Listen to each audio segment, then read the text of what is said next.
Lunes 12 de diciembre de 2022. Tres mensajes del Evangelio de hoy, tomado del Evangelio de San Mateo, capítulo 21, versículos del 23 al 27. En aquel tiempo, Jesús llegó al templo y mientras enseñaba, se le acercaron los sumos sacerdotes y los ancianos del pueblo para preguntarle: ¿con qué autoridad haces esto? ¿Quién te ha dado semejante autoridad? Jesús les replicó: les voy a hacer yo también una pregunta. Si me la contestan, les diré también yo con qué autoridad hago esto. ¿El bautismo de Juan, de dónde venía? ¿Del cielo o de los hombres? Ellos se pusieron a deliberar. Si decimos del cielo, nos dirá: ¿por qué no le han creído? Si le decimos de los hombres, tememos a la gente porque todos tienen a Juan por profeta. Y respondieron a Jesús: no sabemos. Él por su parte les dijo: pues tampoco yo les digo con qué autoridad hago esto. Palabra del Señor. Gloria a ti, Señor Jesús. Querida familia, en el contexto de este Adviento, la Iglesia nos presenta una celebración litúrgica muy especial, particularmente para nosotros católicos de América Latina: la fiesta de Nuestra Señora, la Virgen de Guadalupe. De hecho, hoy la liturgia nos presenta la opción de escoger entre dos evangelios, uno propio de la fiesta de la Virgen de Guadalupe y otro propio del Adviento. Yo he querido escoger el día de hoy el que corresponde al tiempo del Adviento que estamos viviendo. Sin embargo, no quisiera dejar de mencionar este acontecimiento guadalupano que significó la conversión instantánea de más de 7 millones de indígenas. Óigame bien, fue un acontecimiento que prácticamente marcó el inicio de la gran evangelización en toda nuestra América. Esto sucedió en México, en un lugar llamado Tepeyac. Es un pequeño cerro. La Virgen se aparece a un humilde indígena llamado Juan Diego. Se le apareció la primera vez y le dijo a este indígena que fuera donde su obispo para que en ese lugar se construyera una iglesia en honor a ella. Sin embargo, cuando Juan Diego fue donde el obispo, Fray Juan de Zumárraga, este no le creyó. Entonces Juan Diego regresa muy triste donde la Virgen María, y Nuestra Señora le da ánimo y le dice que lo vuelva a intentar. Por eso al día siguiente San Juan Diego vuelve donde el obispo, y cuando el señor obispo se da cuenta que este indio virtuoso además estaba muy bien instruido, le dice que le pida a la Virgen una señal. Y entonces San Juan Diego fue donde la Virgen e inmediatamente le pidió esta señal y ella le prometió que se la daría al día siguiente. Pero resulta que cuando Juan Diego llega a su casa, se da cuenta que su tío, Juan Bernardino, estaba muy enfermo. Estaba a punto de morir. Y el tío le pide a San Juan Diego que le llevara a un sacerdote. Entonces este al día siguiente se va muy temprano, pero no por el camino que tradicionalmente se iba, porque temía encontrarse con la Virgen y retrasarse al momento de llevar al sacerdote. Entonces decide seguir otro camino. Y la Virgen le sale al encuentro. Miren qué belleza. La Virgen le sale al encuentro. San Juan Diego le explica lo que está sucediendo a la Virgen y ella le responde esas bellas palabras: no temas, no estoy yo aquí, que soy tu madre. No te aflija la enfermedad de tu tío, que no morirá de ella. Ten por seguro que ya sanó. Y ahí es donde le dice que suba al cerro y que encuentre precisamente unas rosas que de ninguna manera florecían en aquel invierno, que las meta en su ayate y que se vaya donde el obispo para mostrarle como señal estas rosas que, repito, no florecían en esa estación, en ese lugar. Cuando San Juan Diego llega donde Fray Juan de Zumárraga, el obispo, y deja caer las rosas como señal de la Virgen, entonces aparece impresa en esa tilma, en ese ayate, en esa especie de poncho que tenía San Juan Diego, la imagen de Nuestra Señora de Guadalupe. Esto impactó tanto al obispo que obviamente le creyó y construyeron la iglesia en honor a Nuestra Señora. Cuando San Juan Diego regresa a su casa, se da cuenta que efectivamente su tío Juan Bernardino estaba sano. Miren qué acontecimiento tan maravilloso. Y luego en la imagen de la Virgen de Guadalupe, que cientos de científicos han estudiado, se han dado cuenta de cualquier cantidad de milagros. Yo les invitaría para que hoy, 12 de diciembre, busquen en el internet distintos estudios científicos que se han hecho a esta imagen para que se sorprendan de la cantidad de detalles. Después de este recuento del acontecimiento guadalupano, vamos a meditar 3 mensajes del Evangelio. Primero, ¿quién te respalda? Segundo, cuidado con la hipocresía. Tercero, Dios tiene la última palabra. Vamos con el primer punto. ¿Quién te respalda? Le preguntan a Jesús, ¿con qué autoridad haces esto? ¿Quién te ha dado semejante autoridad? Amigos, el contexto del Evangelio es el siguiente. Jesús había expulsado a los mercaderes del templo que estaban convirtiendo la casa del Señor, que era casa de oración, en cueva de ladrones.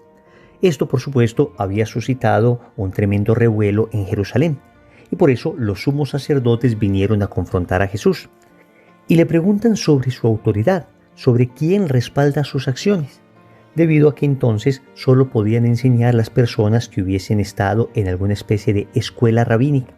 De hecho, las más importantes de ellas se encontraban en Jerusalén, y Jesús, aunque había nacido en Belén, que pertenece a Judea, había vivido toda su vida en Galilea, la Galilea de los gentiles, que era visto por los jerosolimitanos, es decir, por las personas de Jerusalén, especialmente por aquellos del templo, con cierto desprecio, porque en Jerusalén se concentraba el poder religioso, el poder económico y el poder político de entonces. Le preguntan pues a Jesús sobre su autoridad. Amigos, la autoridad de Jesús era evidente. No tenían ellos ni siquiera que saber que Jesús era Dios encarnado para darse cuenta que las obras que Él hacía venían del cielo. Sin embargo, por la cerrazón de sus corazones, no querían reconocerlo. Es decir, el problema de ellos no era tanto un problema de la razón, no era tanto un problema de entender, porque repito, era evidente. Jesús resucitaba muertos, multiplicaba panes, caminaba sobre las aguas, expulsaba demonios. El poder de Jesús era realmente increíble. Todo el pueblo ya lo sabía. Le reconocían como el Mesías, como el profeta que había de venir. Pero el problema de ellos era un problema del corazón. Era un problema de una cerrazón del alma. Y bien podríamos aplicar a estos sumos sacerdotes y a estos ancianos aquella frase que dice que para el que cree ninguna explicación es necesaria, pero para el que no cree ninguna explicación es suficiente. Te lo repito, para el que cree ninguna explicación es necesaria, pero para el que no cree ninguna explicación es suficiente. Pero traigamos este evangelio a nuestras vidas. La pregunta que nos podríamos hacer es esta. ¿Quién nos respalda a nosotros? ¿Qué tipo de respaldo buscamos nosotros en la vida? Y desafortunadamente suele suceder que tenemos mucha hambre de respaldos humanos. Queremos siempre relacionarnos con personas que tengan prestigio, que tengan poder, que tengan influencia, de alguna manera para sentirnos respaldados en ellos. Pero desafortunadamente olvidamos que el único y verdadero respaldo que nunca falla es el respaldo de Dios, que solo Dios te puede dar un respaldo sin defraudar. Por eso, el libro del profeta Jeremías, en el capítulo 17, versículo 5, lanza una de esas frases lapidarias del Antiguo Testamento. Así habla Yahvé: maldito el hombre que confía en otro hombre, que busca su apoyo en un mortal y que aparta su corazón de Yahvé. Hasta aquí el texto del profeta Jeremías. Fuertes palabras. Maldito el hombre que confía en el hombre. Pero entonces, ¿no podemos buscar de alguna manera respaldos humanos? Si los necesitamos frecuentemente. Si vas a hacer un contrato, te piden un respaldo. Si vas a rentar una casa, te piden un respaldo. Si vas a sacar un crédito, te piden un respaldo. ¿Cómo es esto que maldito el hombre que confía en el hombre? Hay que leer el texto completo. El Señor dice que no está bien confiar en el hombre cuando esta confianza en el hombre nos aparta el corazón de Dios. Es decir, cuando confío en el hombre de manera absoluta. Esto es importante. En el ser humano, en las otras personas, podemos y debemos confiar siempre de manera relativa. ¿Qué significa eso? Que nosotros sabemos que cualquier persona nos puede fallar, que aún aquellas personas de las que esperábamos lo mejor pueden terminar defraudándonos. Es más, normalmente las grandes decepciones se deben a que nosotros tenemos grandes expectativas de las personas.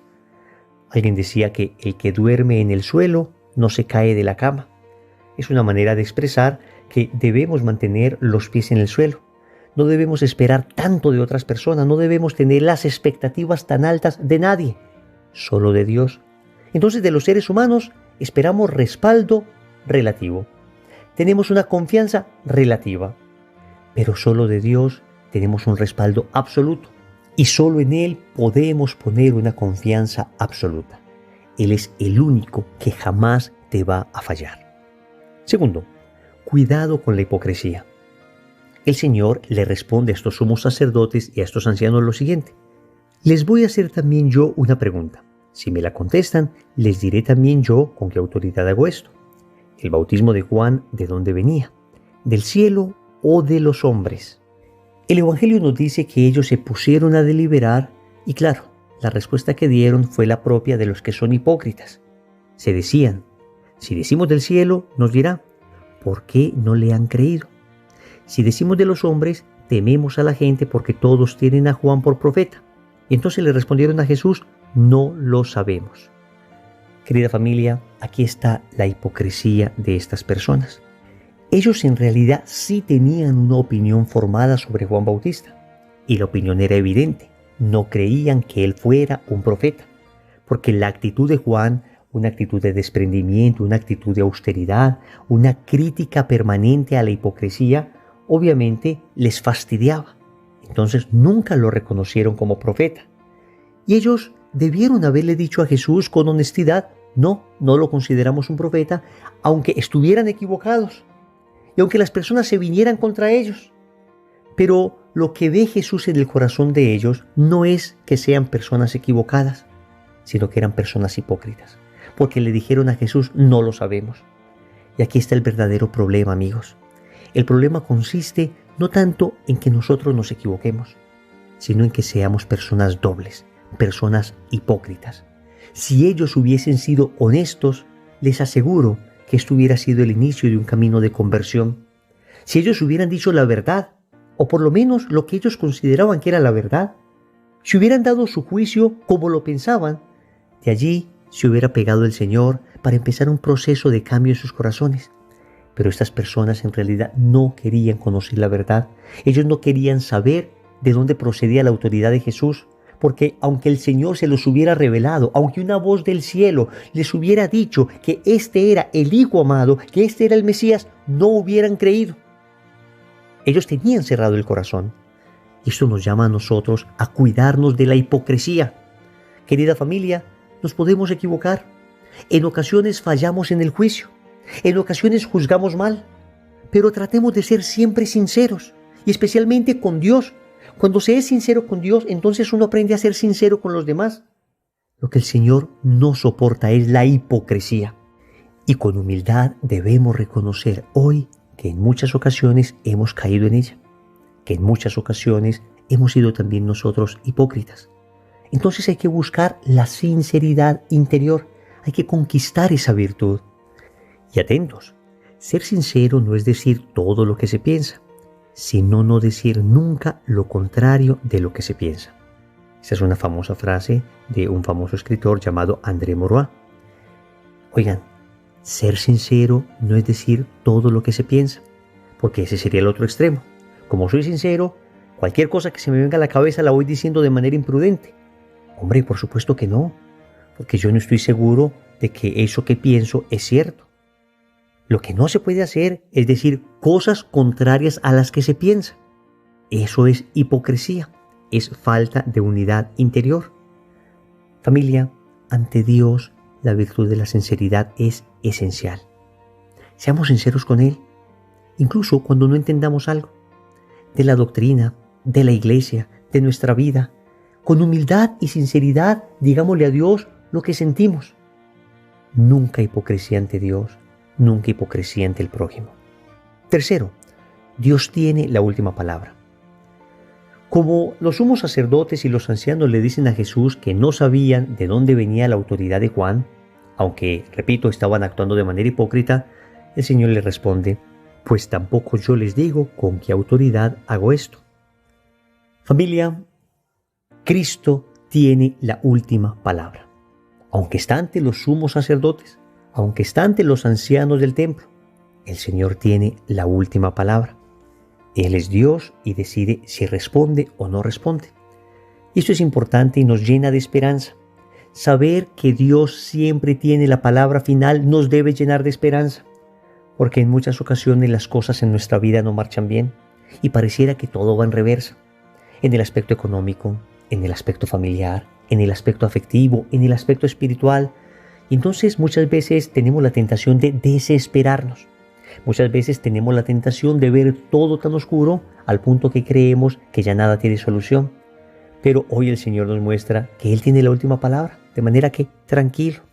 Lo que tú y yo debemos hacer sin falta es esforzarnos por ser fieles a Dios, esforzarnos por ser sinceros ante Él, esforzarnos por cumplir su palabra, esforzarnos por amarle sobre todas las cosas. Y si las cosas siguen mal, seguir confiando en que Él tendrá la última palabra. Dicen que las cosas al final siempre terminan bien. Y si en ese momento no están bien, significa que todavía no es el final. Oremos. Amado Señor, me postro ante tu presencia. He buscado en muchas ocasiones respaldos humanos.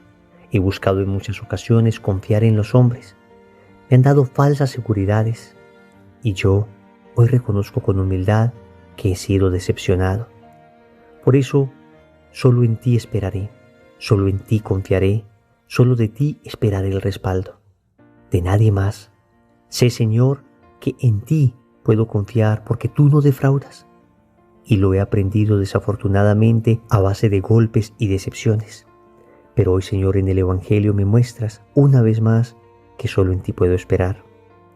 También te suplico que limpies mi corazón de toda hipocresía, de todo espíritu doblez. Concédeme el don de la sinceridad, de la honestidad ante ti, Señor, y ante mis hermanos.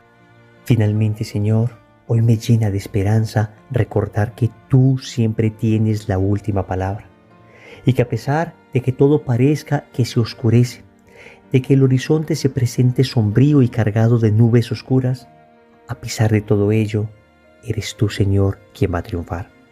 Señor, dame lo que me pides y pídeme lo que quieras. Amén.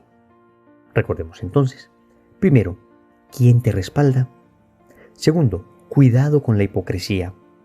Tercero, Dios tiene la última palabra. Compromiso. En el rosario de hoy vamos a pedir la gracia de la sinceridad.